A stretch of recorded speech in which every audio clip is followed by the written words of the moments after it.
Ready? Kaya mga kabuo, Let's go.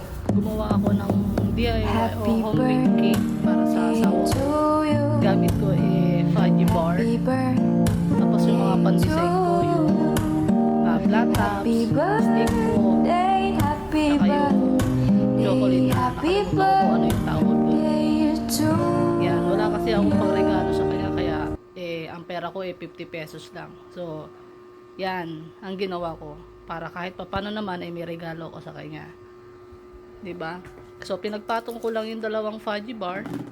Tapos, nilagyan ko ng yan, yung pampalaman namin na caramel.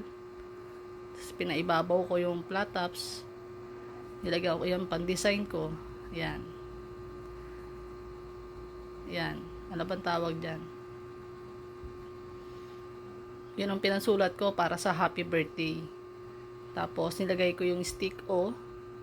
Yan. Tapos, yung isang stick O, dinurog ko. Para yung pangbudbud.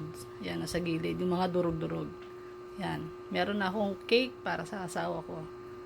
Yan lang ang pwede kong maibigay sa kanya sa ngayon. Kasi, wala pa akong pera at wala pa akong trabaho. Naghahanap pa lang ako. Kasi na-endo na ako. Kaya sana magustuhan ng asawa ko yung cake na ginawa ko para sa kanya. Kaya Mono, happy birthday, I love you. Sana magustuhan mo yung ginawa kong cake para sa'yo.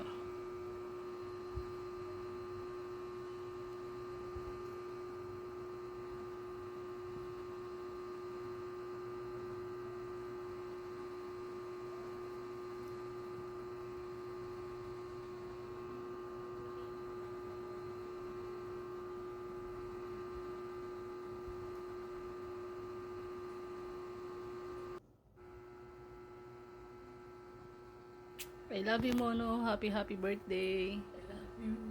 I love you.